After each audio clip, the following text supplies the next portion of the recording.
You are listening to Slightly Sauced.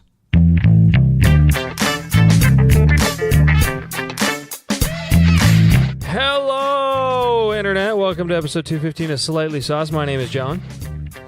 I'm Tyler. I'm Derek. Woo! Yeah, well, we're in. We got in. We got started, right? Where do we go from here? I don't know. It's been a while. Isn't it? Remember. Yeah, it has. But there's usually a new segment in here, Ty. Oh, yes. That's right. So I was trying to really poorly poke you in the right direction, and it didn't take. Pay attention, damn it. Sorry, I forgot. It's been a while. Yeah. And because, you know, our show is so timely, I originally had thought... Timely is not a thing I would call this show. What's it been, 6 weeks since we put out an episode? Shit. I was going to say, I only really had an idea for last month. Okay. So it doesn't really apply. What was last month's idea? I'm interested. So it was roughly, the last time we almost recorded was around Halloween. And my question to the audience was going to be for Halloween movie recommendations. Oh. Which... Now that it's late November, it doesn't make a whole lot of sense. No, really doesn't.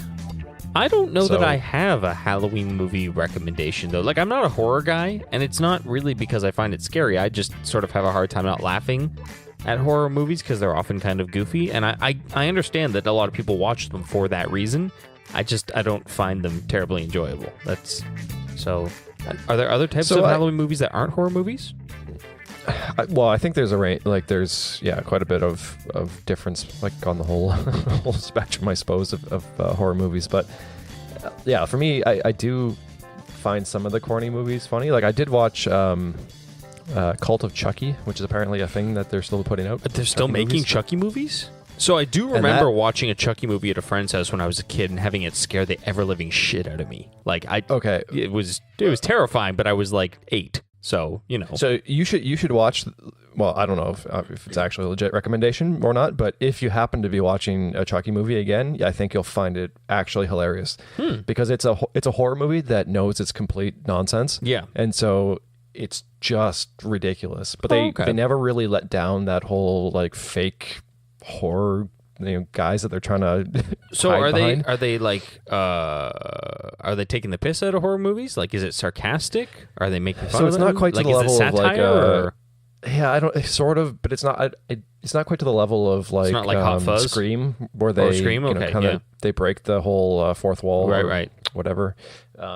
That's not even the fourth wall. What is that called when they know that they're in a movie sort of thing? Oh, God. I don't know what the term for that is, but it's one of my favorite things. Family Guy used to do that all the time, and I thought it was hilarious every time they did. Yeah. But no, it's not a good, even by like my standards of liking bad horror movies, it's not a good horror, like Christmas movie, horror movie, whatever you want to call it. I will say, though, that my favorite horror movie is probably 28 Days Later. That's a great horror movie. No, see, I like. Okay, so then maybe when I do the blanket statement where I say I'm not a horror guy, I'm totally wrong. I love 28 Days Later, and 28 Weeks Later is a good follow up as well. Those are fantastic films. I guess I didn't think of that as horror in my mind. Maybe my definition is too narrow.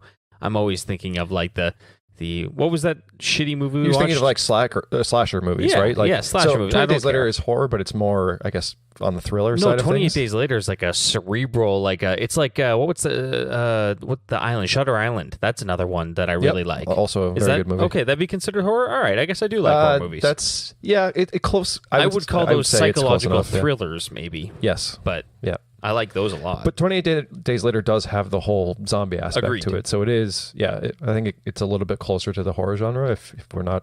But then this is like talking about friggin' techno music. And that was more an action movie, arguably, than a horror movie, right? Even though it had zombies, it wasn't really a horror movie. Maybe it was. I don't know. What I'm learning here is that my movie genre names are all wrong. I liked Uncle Buck. That's my favorite horror movie. What was that one that we watched years ago, Ty, with the turkey? And the turkey slaughtered Thanksgiving. There you go. It's American Thanksgiving right now, so watch Thanksgiving. That fits the season. Yep. We've come full circle. There you go. Is that supposed to be like those shark movies on the Discovery Channel or History Channel? Just very similar to it, yeah. Yeah, it's like a Thanksgiving turkey that comes to life and like spews dirty jokes like Ed the Sock, and then tries to axe murder people. And I think he rapes somebody at some point in it. Like the turkey rapes a woman. Like it's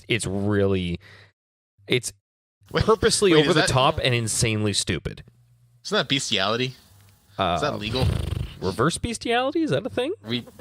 Are we telling people that to watch some bestiality in their living rooms over Thanksgiving? I don't say I'm going to tell anyone to watch Thanksgiving. It's not a good movie.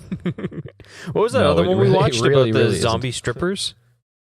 That one was bad too. Oh yeah, that was god awful. I remember what that was called. Yeah. So those are the movies that I like. And even ones that aren't like really purposely schlocky. Like I recall watching like The Ring, or what was that one about the VHS tape that kills people that they just remade?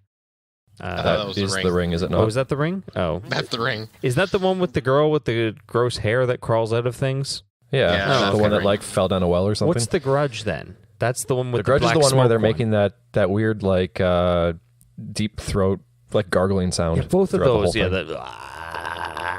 Both of those movies are fucking stupid. I don't find them scary. I just find them just stupid. I can't, Yeah. I'm sure there are ones that are actually scary.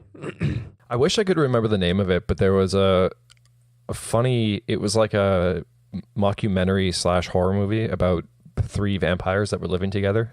Oh, do you remember? Did you ever see that? I don't think so. I feel like Christina watched it. Unfortunately, Kayla's not on the show because she's the one that actually showed it to me. So it would have been good if she was here. But it's kind of like I don't know, like they're trying to go about their daily lives and not get caught, but at the same time, like the one guy wants to go on a date and stuff. So it's just like it's bizarre. Oh yeah, I've heard about this. It's set in London, isn't it? A bunch of No, I remember seeing stuff about it, but I don't think I've ever seen the movie. If you know what it's called, send us an email. Contact slightlysoft.com. We want to know what this movie is, and we don't possess the power of Google. So what is the actual question? Because that one we've just established is not appropriate anymore. Do you have a Thanksgiving related one?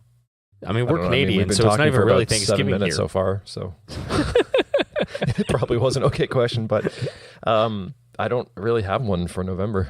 Oh, way to fall apart. Hey, Sorry. How do you feel about James Bond? There's a good question.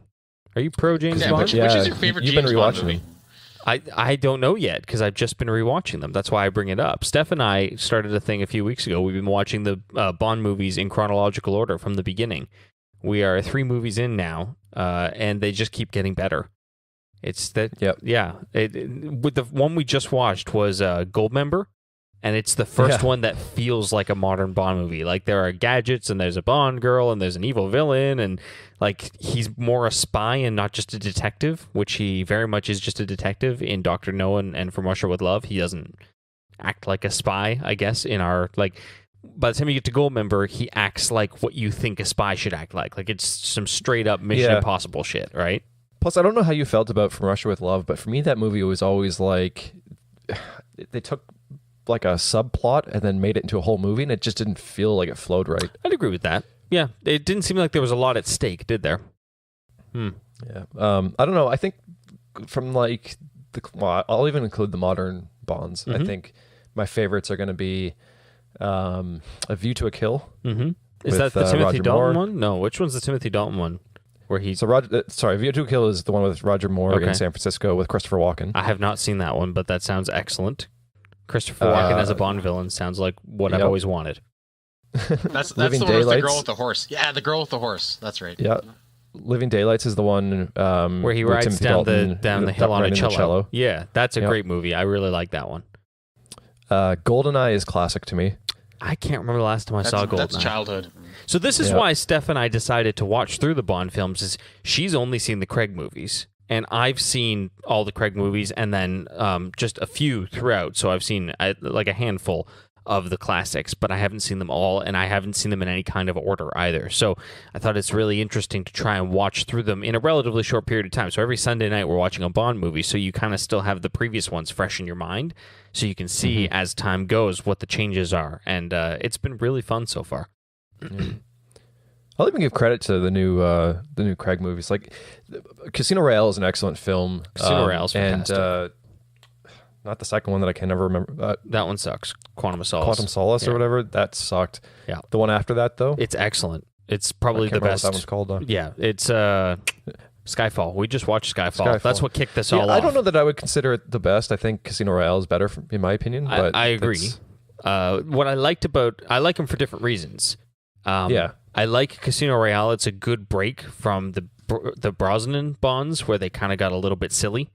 And Casino Royale did. I mean, in retrospect, every movie franchise was doing it at the time. It was let's do the hard, gritty reboot, but it's a really good hard, gritty reboot.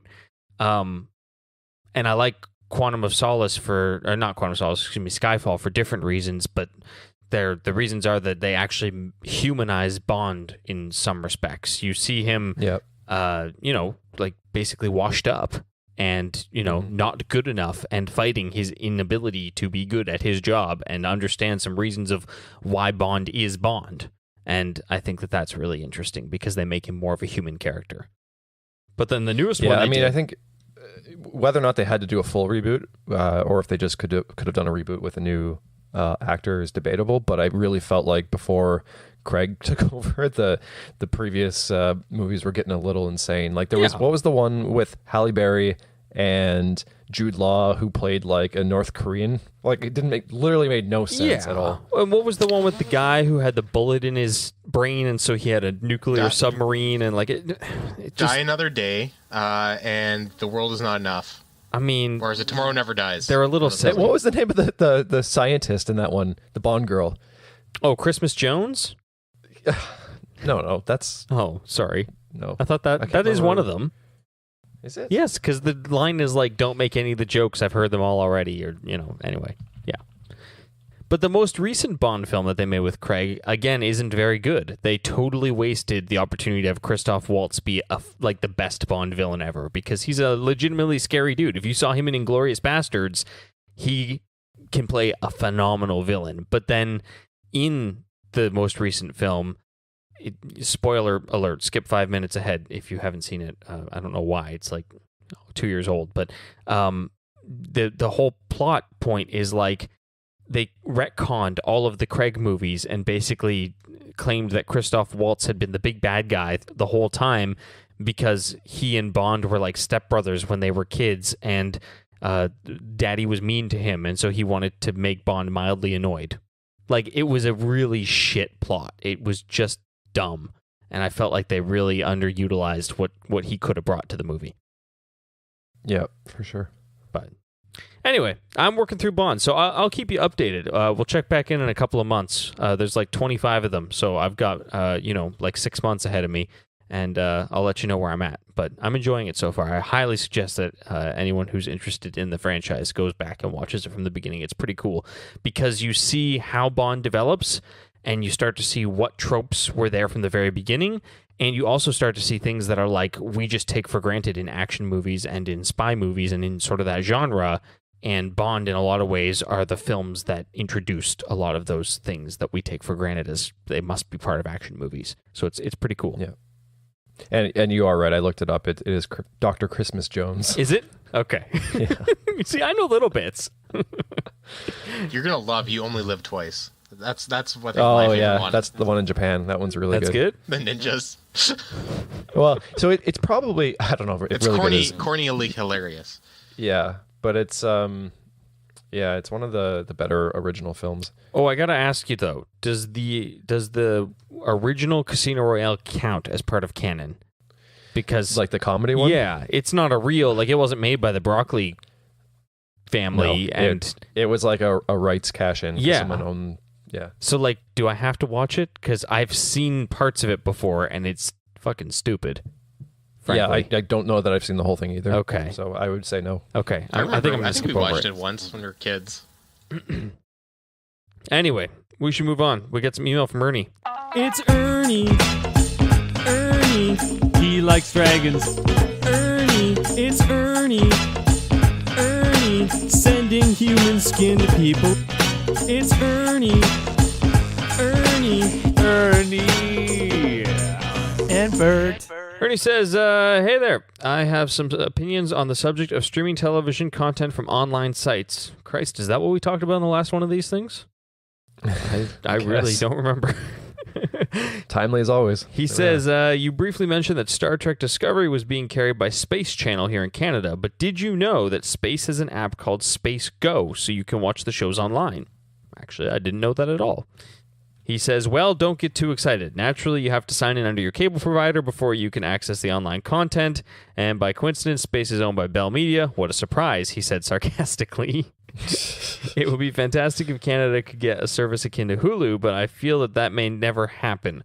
Personally, I blame the lawyers. If they did not help the cable companies sign deals, write contracts, and pass laws to keep themselves in power, maybe we could see a change. I mean, yeah, maybe. I don't know. I blame the government, frankly. Out of one side of the mouth, they talk about CanCon and about protecting Canadian culture, but out of the other side of the mouth, they're the ones who allowed these giant companies to continue to buy more stuff and get into more industries and turn them into the duopolies that they are today.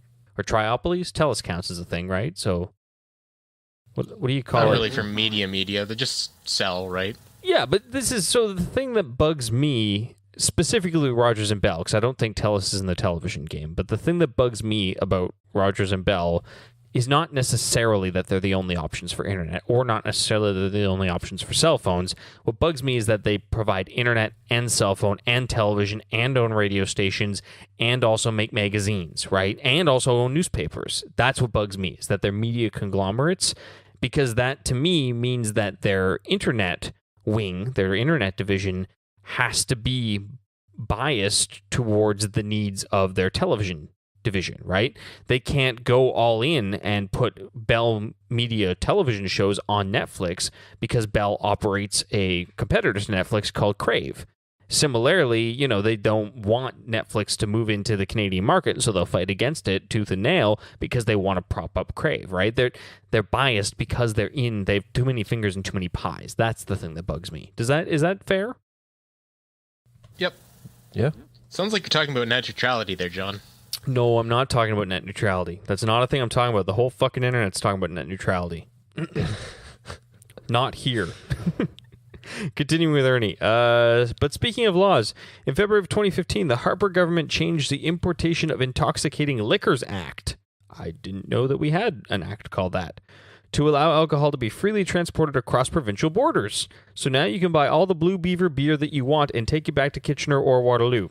The problem is it's not available in BC. You heard of microbreweries? Well, the Blue Beaver Brewing Company is more like a nano brewery. If you want some of their product, you have to come right here to the brewery itself. It's located at the headwaters of the mighty Horseguard Creek, conveniently located in the middle of nowhere in central Alberta. See you there, Ernie. Again, I'm pretty sure it's just being brewed in his basement. The mighty Horsewater Creek is like the name he's got for his toilet.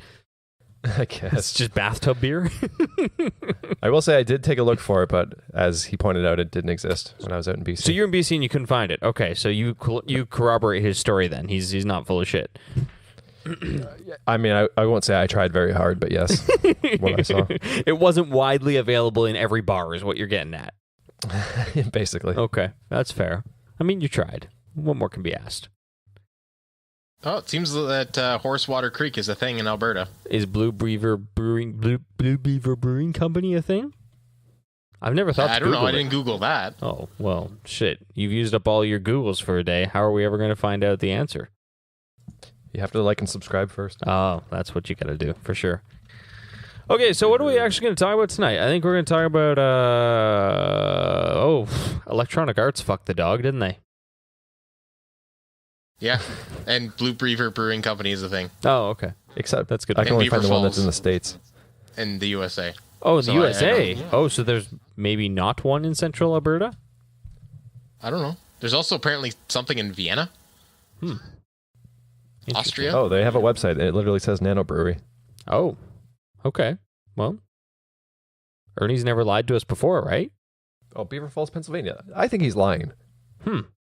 Apparently there's lots of beavers out there. I thought The world beavers is were full of native to beavers. Canada. Am I totally wrong? Yeah. Oh, okay. that was pretty on the nose. Yeah, John, you are.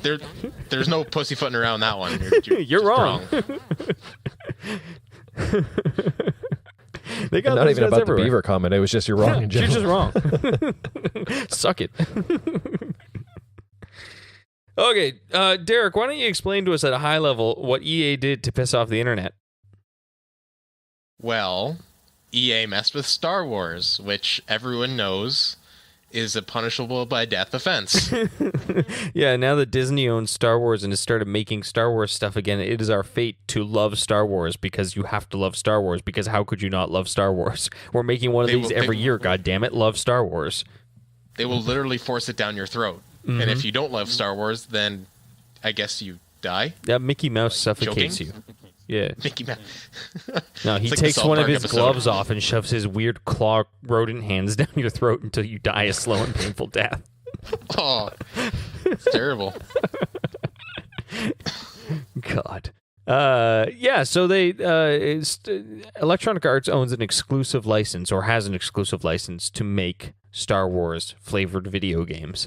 And they made one, and now it's part of their Battlefront series. Is that the same as, did it start? Battlefront 1 was also a Star Wars game, is that right?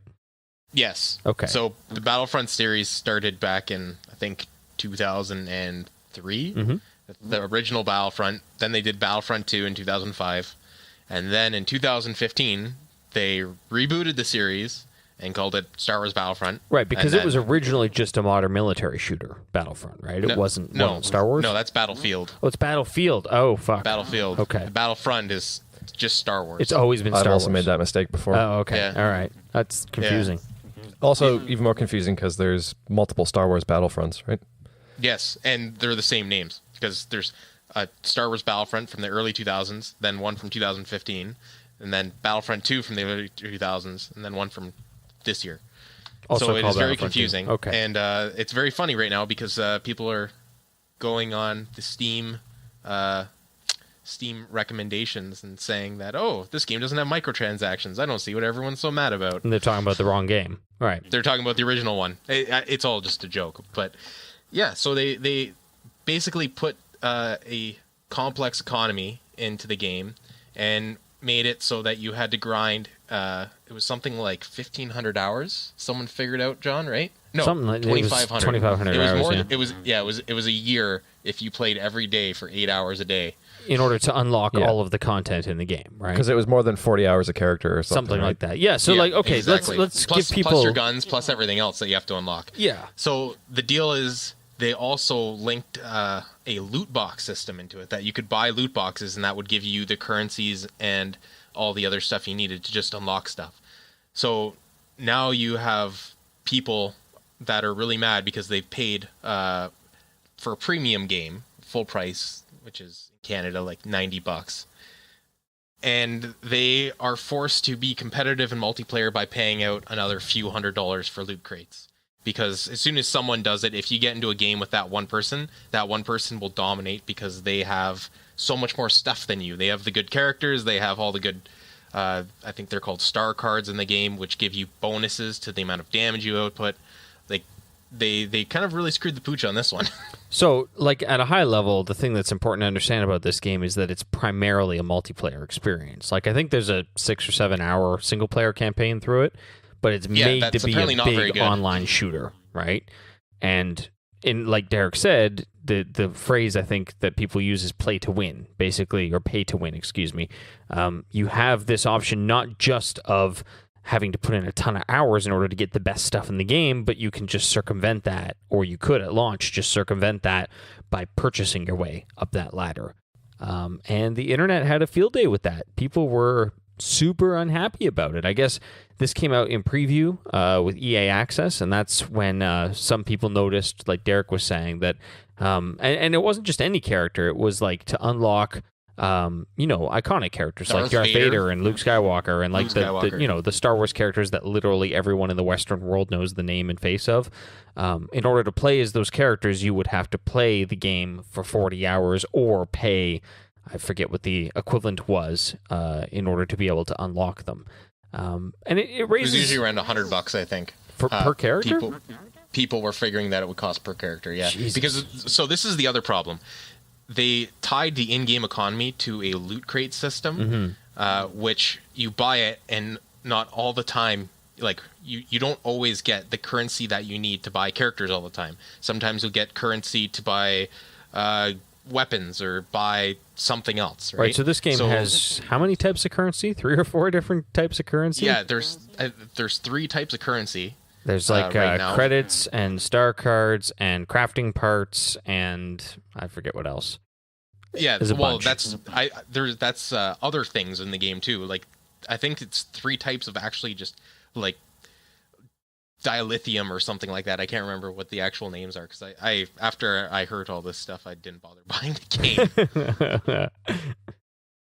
But yeah, like I've seen a lot of articles basically cite that you need like an economics degree to fully understand what the economy, what you will totally need to somehow buy something. So it's almost like it's forcing you to try and just, I don't know, play your luck. They do that on purpose, though, right? Money. So, I mean, I used to work for EA. When I did, I worked on mobile games, and this kind of economy that they put on this Star Wars game, on this full-priced console game, $90, is the same type of economy that they often use in free-to-play games.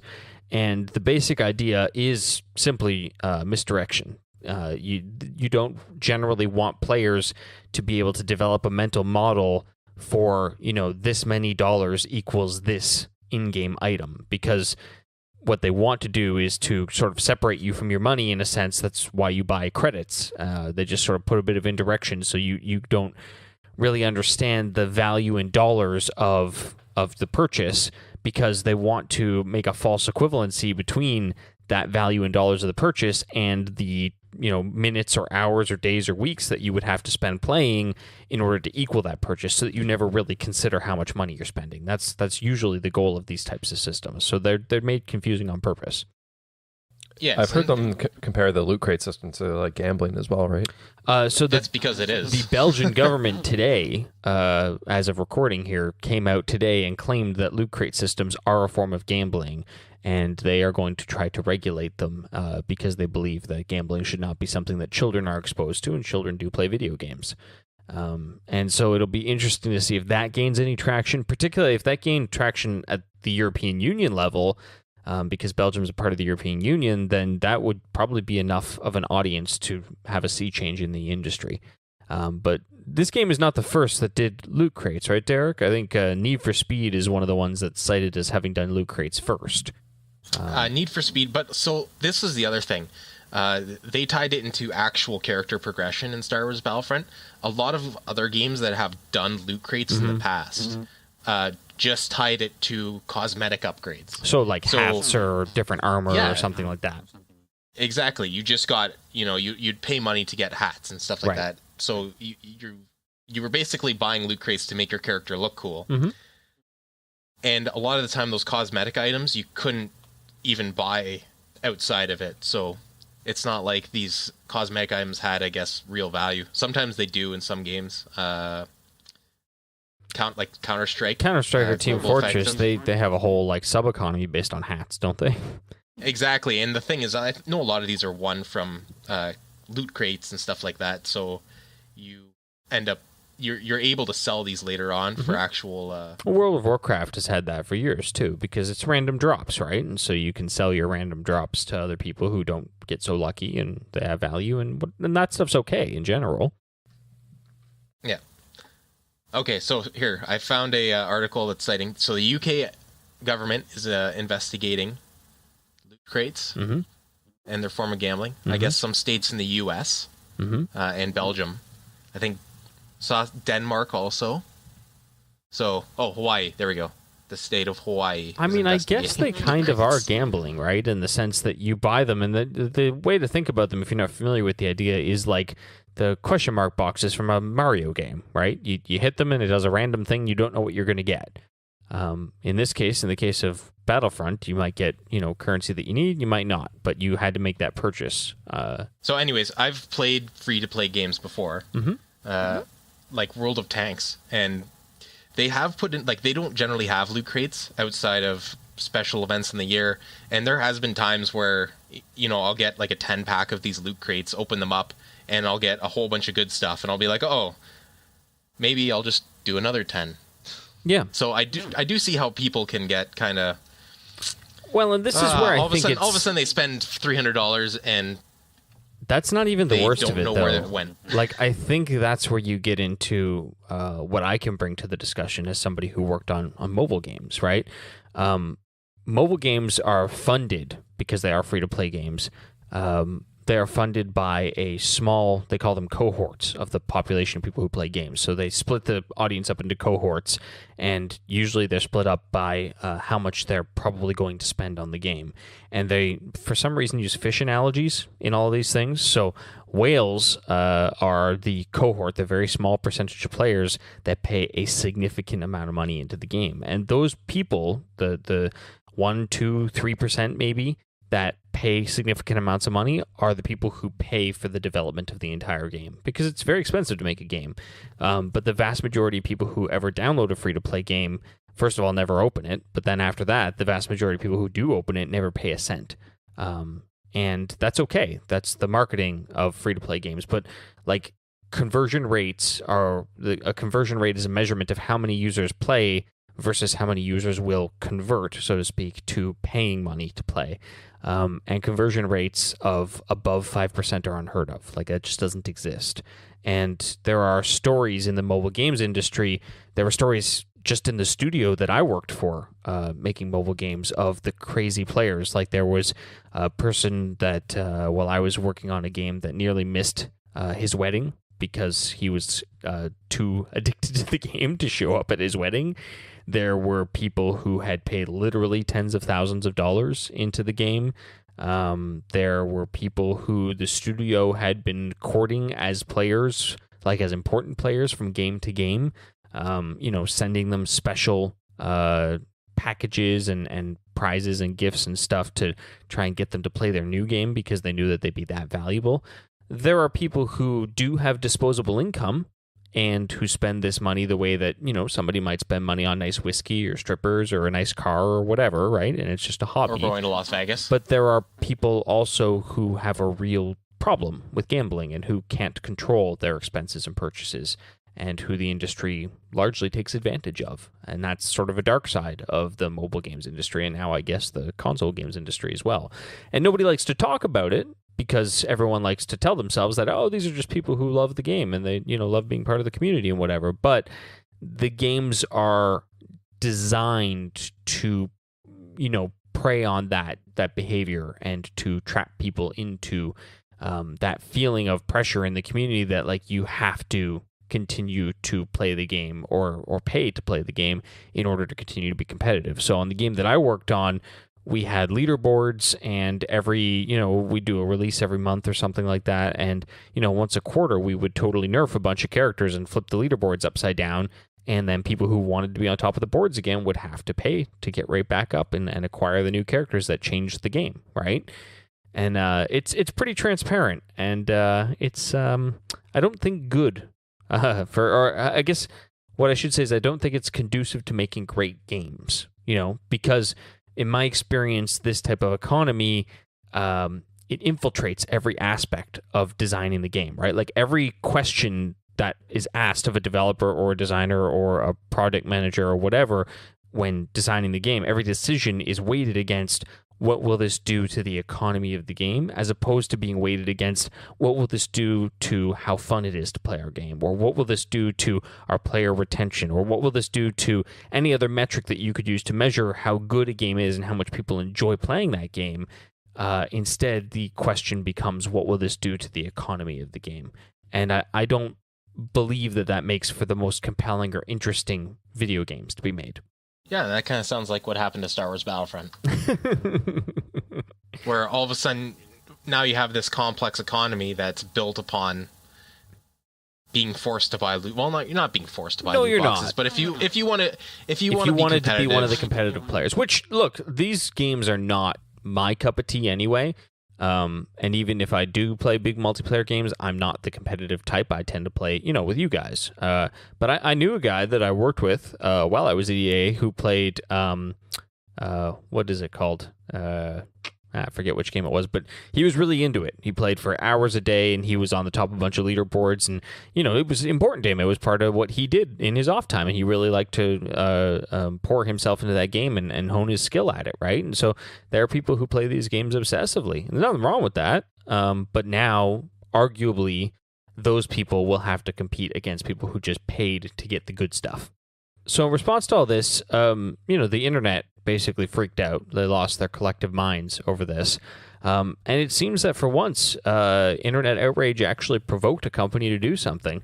EA announced that they were going to at least temporarily remove all of the purchasable stuff out of the game. So as of, I guess it shipped last Friday, as of the ship date, there were no microtransactions in the game. You still had to grind to get the characters, but you couldn't buy your way to the top. What they didn't say, though, is whether or not they were going to add it back in. They specifically said in their press release about the move that it was a temporary measure until they could reevaluate and blah, blah, blah, blah, blah, corporate speak.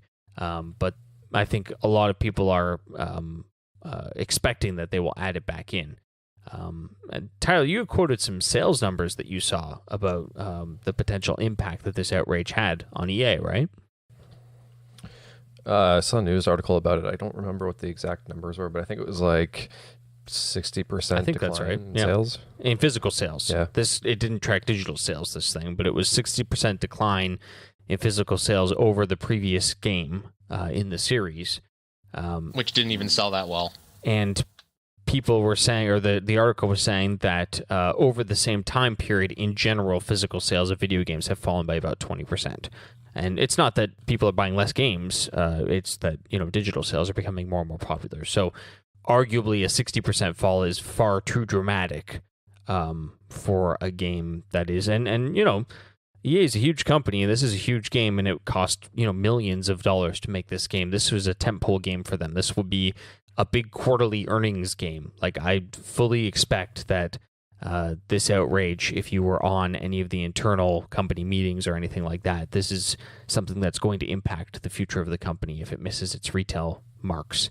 And it might impact the future of the studio that produced it as well. Then again, it might still just sell fine and nothing will change. It's possible as well, yeah. So I guess EA stock is also down. Now that we've talked about sort of what happened, I mean, what's your feeling on it? Like, Derek, you said that you didn't buy the game in part because of this. Were you intending to buy this game before the outrage kind of happened? Oh yeah, I'm a huge Star Wars fan. Part of the reason I didn't buy it was the storyline and the single player, which I know a lot of people don't buy shooters for, but it's a Star Wars game, so story is kind of important in Star Wars. Yeah, story is kind of important in Star Wars, and if they would have had a great story, I probably still would have bought it. Yeah. But since they didn't have a good story, I didn't want to bother with this whole mess, because I've even been watching some streamers online, and you can basically tell who went on in day one and dropped $300 or $400 before the payment system was removed. Before the loot crates got taken away, yeah. Because they're basically just always at the top of the loot leaderboards, and they have all the best stuff. Right. So that's just not something like. It's one thing to not be competitive. It's another thing to make a game feel like work to get anywhere, right? I'd agree with that. That's kind of what they had the game set up as. Mm-hmm. That's not what I want to do when I play games. I just want to have fun with them. I'm a real single-player guy, so I don't think I would have bought this game anyway. I'm not really a big Star Wars fan either. I've been going to see the new movies just because they're like big cultural events, and I enjoy them. They're fine. But I'm not a huge Star Wars fan. It wasn't really introduced to me as a kid, so I don't think I caught the bug like a lot of people do. And I really don't enjoy multiplayer shooter games because I'm terrible at them. So for me, the experience is largely spawn and get capped in the head, and then, they're like little 30-second rounds, and I don't find that interesting. So I like, big single-player RPGs and stuff like that is sort of more where my home is. So I don't think I would have bought this game anyway. But I am watching this story with interest because I have worked in the video game industry. I love the video game industry, and I'm interested to see what impact this is going to have on the economics of the industry. If more studios, I suspect there are a lot of studios and publishers watching very closely what's happening to this story, because there are probably already games that are in progress of being made that were planning to do the same thing. This is a trend that's been building for a long time in the industry, and people are probably watching, and I'm sure there'll be more than one game that gets either a rewrite or a redesign, based on whichever way the wind blows for EA in terms of profitability on this game. Yeah, this will be interesting to see what happens, because EA has another big release coming out, I believe next year, Anthem. Yeah, I know Tyler's showing some interest in that. That looks like it's going to be a huge game, and I wonder what repercussions the outrage that happened over Star Wars will play out on that game. Yeah, I don't know. I'm kind of like you, John. Like, if I'm going to play a game, I'd rather. I don't want. First off, I'm not. I've lost my skills at being twitchy and fast enough to play like an I can't do it. Game. These kids these days, I don't know, but so, and also I'm at the point in my life where I have enough disposable income that I would just rather pay for the full game at once, like up front. Yep, I'd agree with that. But at the same time, I'm not going to pay, even though I have the disposable income, I'm not going to buy the game and then pay my way into just being better at the game.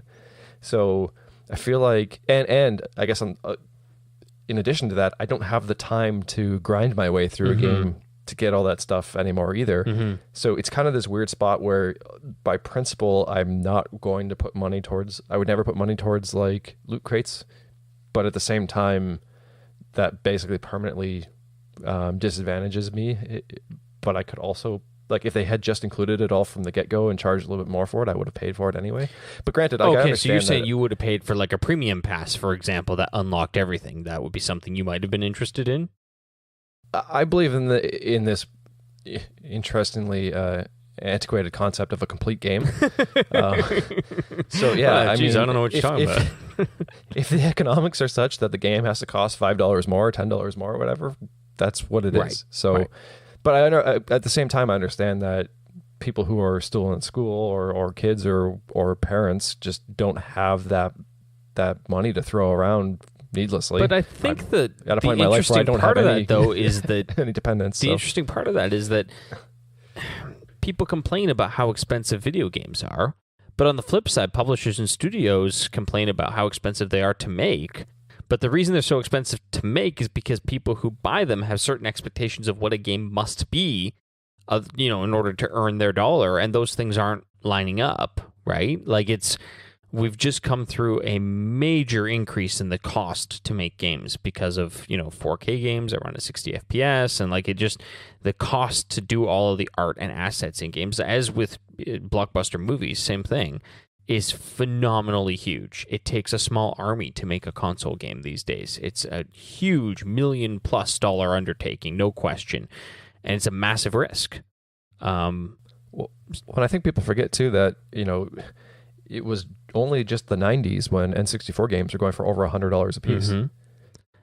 And so really it seems like we were in a weird spot immediately following that where things got really cheap, but they didn't keep up with inflation. Exactly. Right? And it seems like people are kind of, publishers are fighting the urge to raise prices because they seem like, it seems like the market won't accept more than $80 or $90 face value for a game, but either prices have to go up or production value has to go down, or just scope of game has to go down. Rather, like, not every game has to be an open world, huge content, 120 hours. Like, I love those games. I'm in the middle of playing Fallout 4 for the second time through, and it's one of those games, so I can easily, I spent well over 100 hours on my first playthrough, and I will do the same on this playthrough, and I love it. I absolutely adore it. But for that amount of time sunk into a game, I kind of should pay more than $80 for it. You know what I mean? Like, it's a huge amount of entertainment value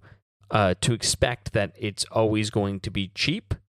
I don't, Now, at the same time, I mean, that's kind of why indie development has become such a big thing, because also these bigger companies aren't taking as many risks. That's true. Because they have a formula and they want to make the money. Well, it's not just that they want to make the money, though. That's the way to put it, is all greedy bastards, but it's also a risk.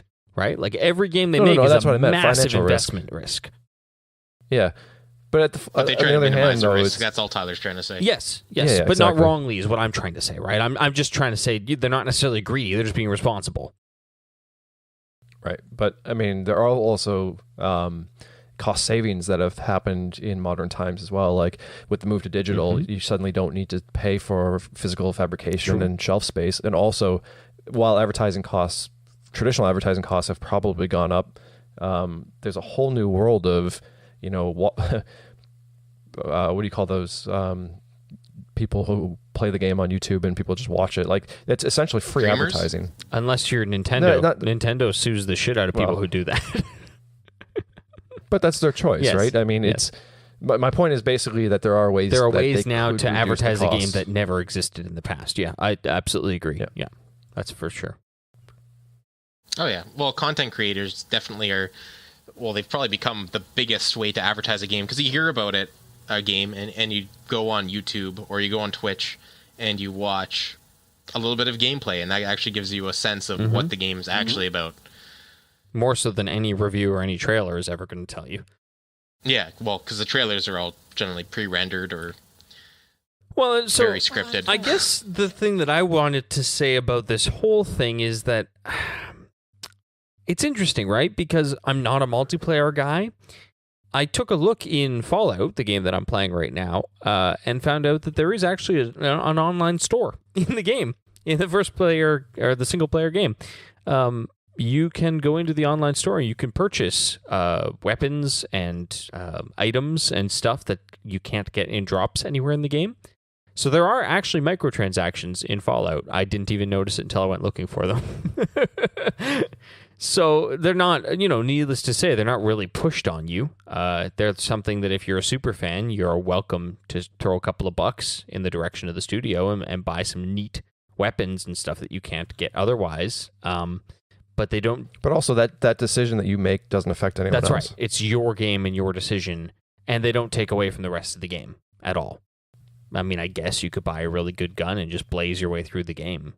I don't know why you would. Well, I think people have accepted you, but cosmetic, DLC or cosmetic. Well, I saw somebody who was complaining about the Star Wars thing on Reddit, who I thought made a very good point, and they said, "Look, you're talking about Star Wars. You're talking about a rich film history and a rich canon, and why wouldn't you have just chosen to put out one skin for each of the major characters, one outfit for Luke and Leia and Darth Vader, and then sell extra skins? If I was a collector and I wanted to play Princess Leia in all of her costumes, I would happily pay for all of those costumes. I pay $1 or $2 per costume. Sure, why not? Because it's a fun thing that makes me more interesting and on the battlefield when I'm playing against people, and gives me something that not everybody has. It's a trophy, right? And people are willing to pay for that kind of thing easily. The cosmetics with Star Wars would have probably been endless, because really the cosmetics for most stuff, there is no real canon for rebel soldiers, and not only that, I guess there's no alien species in the game. Okay. So you could have sold Rhodian heads. Yeah, you absolutely could have. People would have gone insane buying that stuff. Like, they would have made so much money. I guess, was it Activision Blizzard right now? $1 billion of their sales is accounted for in-game cosmetic items just from Overwatch and World of Warcraft. Wow. Well, World of Warcraft's been around for like 15 years or something too. So yeah, it's a long time to make. But that's just for skins. Right? Right. Of the general larger bubble of all their content that they push on people. So I don't see why they wouldn't have just done that with Star Wars and not taken the heat that they did. Like, they pushed it too far and people went nuts over it. And now they're paying the price. Well, and I saw another article that I think was interesting too, that said that, the reason that people went nuts is because this is a game that they care deeply about, a franchise that they care deeply about, right? You pissed all over something that people love.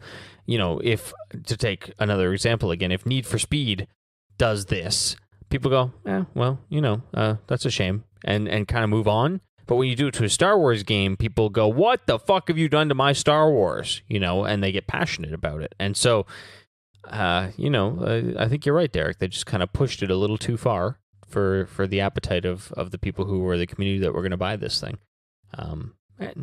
The other problem is this: there's not very many Star Wars games coming out anymore, because EA's canceled a few of them because they were single player games. Yes. Well, one of them. They closed down a studio even over this because it was a single player game, and apparently the market has changed and people don't want single player games. Well, which I find is really funny. I mean, okay, so this is one of those things where the market has changed and that they can't make as much money. Exactly. Well, that's what that. Here I'm going to take the unenviable position of sticking up for EA, which is a shame because I don't want to do that. But I used to be party to some of these kinds of discussions, right? And often what you hear in the press releases is not the whole story. There's more to it than just that. Chances are, the way that EA works internally is that you have a game schedule and you have a release, or you have a schedule based on a release date, and you've got a number of check-ins where you check in with executives and you have to show what you've got up until this point. They're called green light gates, right? And you have to get past every one of those, and every one of those is a game killer. And internally, EA believes that they're not going to put out crap product, but whatever you might think about EA games, right? I mean, you're free to, it's a subjective opinion. You're free to shit all over them and think they're terrible, but they want to put out good games and games that make money because all of their games cost millions of dollars to make. They're huge bets.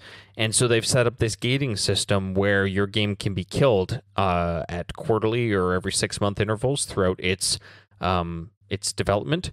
And it just so happens that sometimes very high-profile games, get relatively far along in their development, and they turn in a demo to the executive group, and the execs are like, what the fuck have you people been doing? Like this thing isn't polished, or it's not fun, or, it's technically not up to par, and it's just not going to hit its schedule.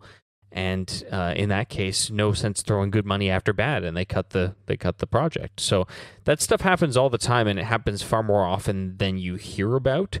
And EA internally prides themselves on doing that. They pride themselves on doing it because they want to put their people towards the best stuff. So that's the part where I'll defend EA.